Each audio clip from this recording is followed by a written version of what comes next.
E o número de pacientes com queimaduras reduziu no São João, mas ainda teremos o São Pedro. E a Sociedade Brasileira de Ortopedia e Traumatologia realiza a campanha Festa Junina sem acidentes e sem queimaduras. Quem traz as recomendações e as orientações do assunto é o ortopedista Luiz Guilherme, que já está aqui conosco. Boa noite, doutor. Boa noite, Sara. Muito obrigado por estar aqui com vocês hoje representando a Sociedade Brasileira de Ortopedia e Traumatologia e a Sociedade Brasileira de Cirurgia da Mão.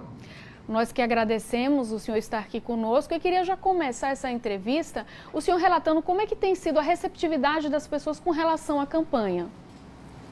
Nós temos tido uma boa receptividade da população dos pacientes com essa campanha, reforçando, né, que o ano passado foi um ano um pouco atípico, né?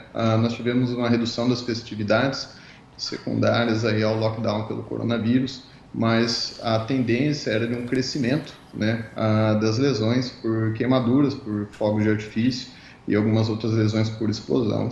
Então, nós reativamos essa campanha por meio do Dr. SBOT, na qual a Sociedade Brasileira de Ortopedia e Traumatologia tem disponibilizado, né, informações sobre manuseio, precauções e o que fazer na ocorrência dessas lesões. Ô, doutor Guilherme, quais são as ocorrências mais frequentes? Sara, as ocorrências mais frequentes pelas lesões por fogos de artifício são as queimaduras e principalmente lesões nas mãos, né, e nos membros superiores, porque são pelas formas nas quais a população e os pacientes manuseiam os fogos de artifício, né, ou na forma de circuitos ou para desencadear sua inflamação e explosão, principalmente as lesões por rojão, né, que acabam gerando explosões das mãos. A recuperação desses pacientes, doutor, normalmente ela é lenta? Sara, depende muito do padrão, né, de lesão. Como as lesões elas variam muito entre queimaduras, né, há lesões que podem até gerar amputações, por exemplo, 1 a cada 10 pacientes com lesões no membro superior, infelizmente, evoluem com algum grau de amputação nesse membro. E isso depende da carga explosiva relacionada aos fogos de artifício, né? Seja na forma de unidade, como um rojão, por exemplo, ou um conjunto de bombas, né, ou de rojões, que aumentam o potencial dessa carga. E quando nós temos lesões mais graves, né, nós podemos ter sequelas muito mais graves, né, e tratamentos que variam, desde cirurgias de urgência e emergência, por exemplo.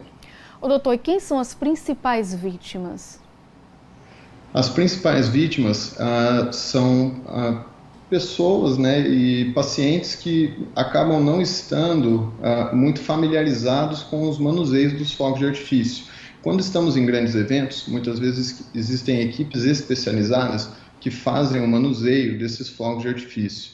Na sua ausência, muitas vezes a população, né, ela acaba usando de uma forma não correta, manuseando, ficando muito próximo da explosão, né, e principalmente crianças, né? As crianças elas acabam tendo uma tendência a usar alguns tipos de bombas, né, ou de fogos de artifício perto de fogueiras, e eles acabam inflamando e estourando, né, de uma forma que pega de surpresa, né, os pais dessas crianças. Além disso, né, está sendo muito comum o uso de álcool gel por conta da precaução do coronavírus. E inflamar uma bomba, sendo que você utilizou álcool gel antes, pode te gerar uma queimadura muito mais grave. Né? Não secundária à explosão da bomba, mas secundária ao fato de estar acendendo a mesma.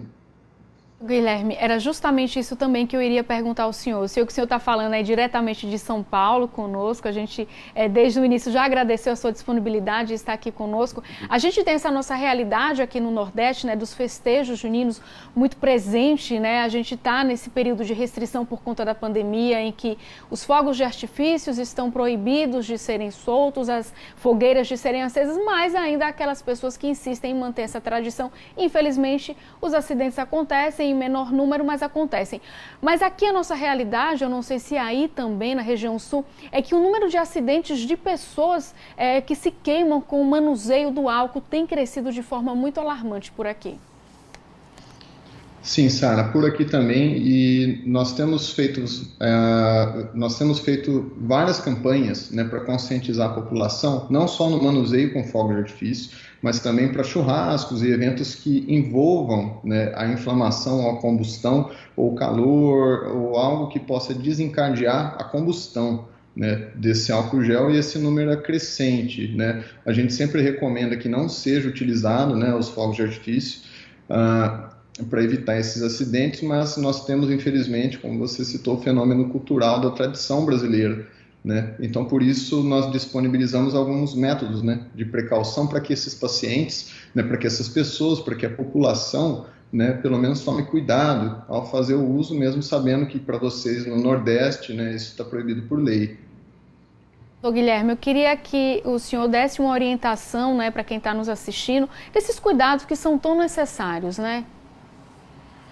Os principais cuidados, né, são desde os cuidados básicos com o produto e a qualidade do produto, né, que a população está adquirindo. Então, na hora de comprar, né, um fogo de artifício, mesmo que proibido por lei, né, a gente, claro que nós não estamos estimulando ninguém a fazer a compra, mas a orientação, né, que fica disponível é qual?